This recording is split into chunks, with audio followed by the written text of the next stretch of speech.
now the last participant is Iwo Borkowicz, the architect and co-founder of JEJU.studio from Poland.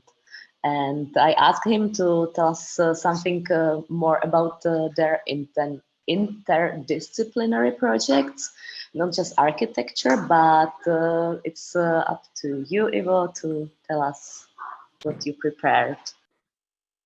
Hey everybody, nice to be here with you. Yes, my name is Iwo. I'm half of JEJU.studio or JEJU.studio, however you please.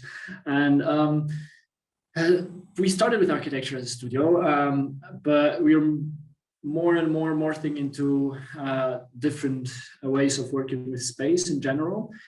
So today I'm going to talk mostly about my sculptural work, which talks often about our relation to nature in general.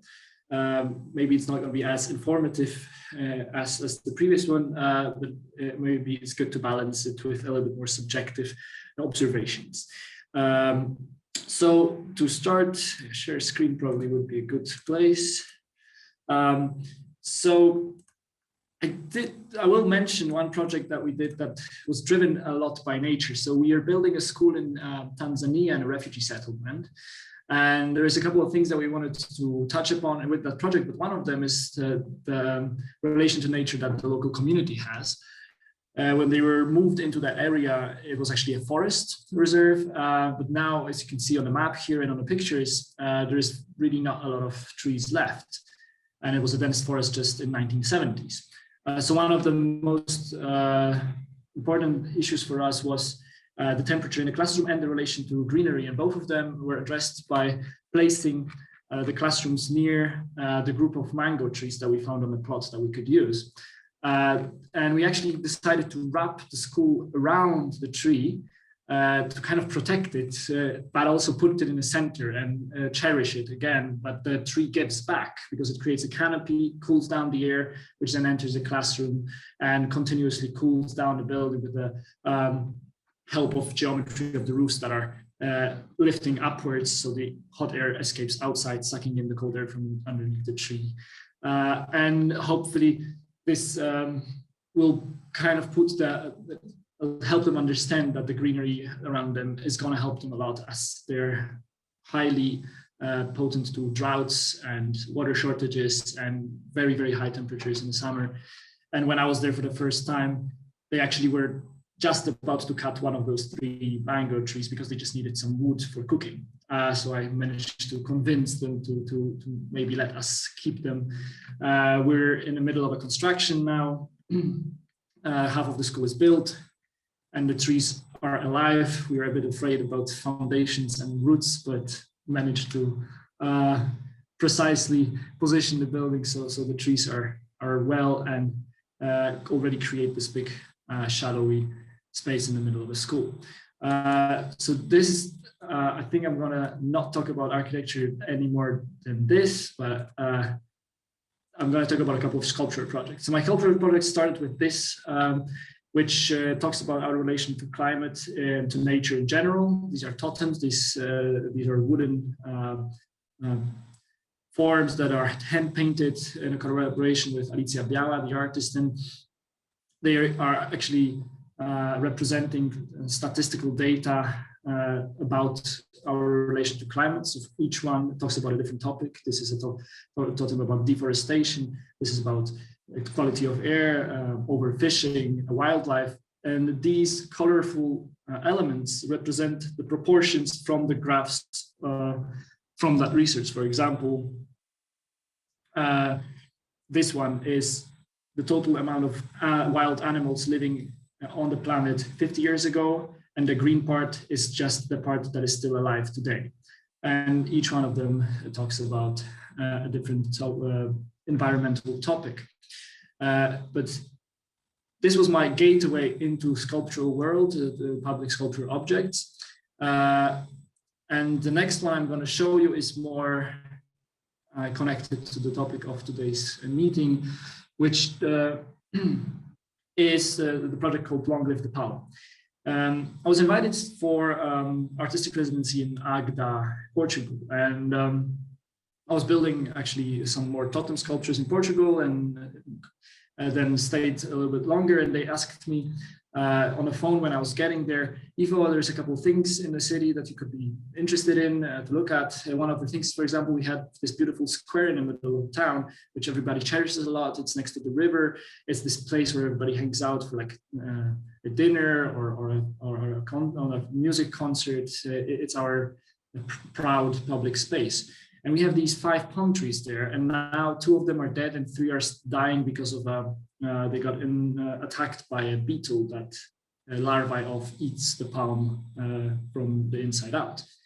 And I said, yeah, it's an interesting topic, but I didn't know. I didn't say we want to do it. But the second day I arrived there, turns out I had a booked meeting with the mayor of the city to show my proposal. When I was like, totally did not exist. But I, of course, went to the meeting and said, yeah, we're looking into it, so we'll see what's up. And then invited another artist, and we started working, asking ourselves what to do with the palm trees. And we had different ideas, and it took us a couple of weeks to develop that idea. But every week I was getting phone calls from the mayor's office, and he was like, Ivo, do you know, are you going to cut them? Are you not going to cut them? Because we have people coming into the mayor's office and like complaining that this looks bad, this is not representative, and showing how much discomfort a dead tree is causing to a person. And the whole project started to be this story about how uncomfortable we are with pieces of nature. Everybody here, as 3 presentations before we passed, said that people love nature. Everybody loves nature. But is it true? What do you mean by nature? Nature is a circular thing. It needs to die and decompose, to feed the new, to grow, and then again blossom and be green or colorful, vertical. But when we say we love nature, it seems we're actually very picky about which moments of that circle we're happy with. We like when it's green, we like when it's blossoming, but when it's dirty, dry, broken, smelly, we hide it, we clean it, we go to the mayor's office and complain about it. So our project was an attempt of giving these unwanted parts of nature some kind of form that would also allow them to be considered beautiful. And in order, through that, highlight their importance, as there is no blossoming without falling apart and rotting. So we took the palm trees, chopped them into wood chips, composted them, mixed with local soil and seeds of local plants. And on the opposite side of the river, rebuilt the 5 palm trees by rammed earth technique. So we created these palm poles that had the dead palm trees in them, the soil and the seeds to allow them to fall apart, feed the new, and create new life. The other side of the river is much wilder than the city part, so they're standing in the wild environment, and plants are growing out of them, and they are spreading seeds around. And you can pass by every week for a walk and see how they decompose. And we also really like this idea of actually taming decomposition.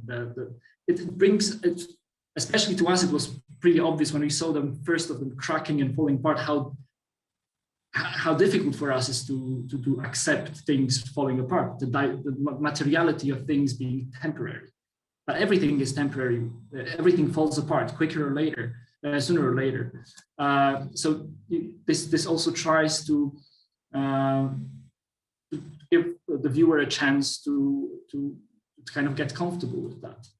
So the plants are growing out of the sculptures, the sculpture cracks, it falls apart, and then new seeds that were deeper get some sun and water, and they wake up and grow again. And this continues until the sculptures will totally disappear, just spread the seeds around the landscape and become the landscape itself again. So it's 1.5 years later now, The sculptures are growing, they're spreading seeds. You can even see that they're growing vegetables. So some of my Portuguese friends send me pictures from dinners that they cooked from the vegetables that actually grew from the sculptures themselves. We actually stuck with the soil element a bit longer, and now we're looking into how matter moves in the ecosystem, even the non-living matter.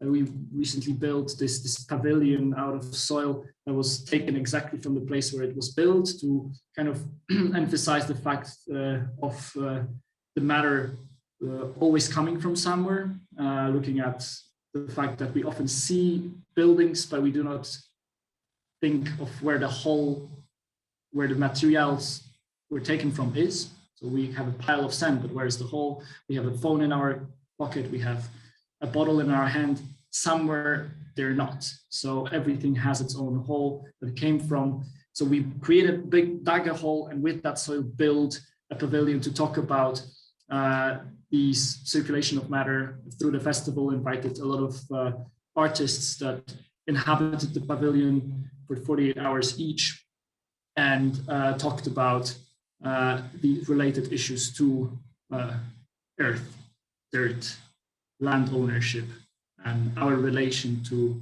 the planet.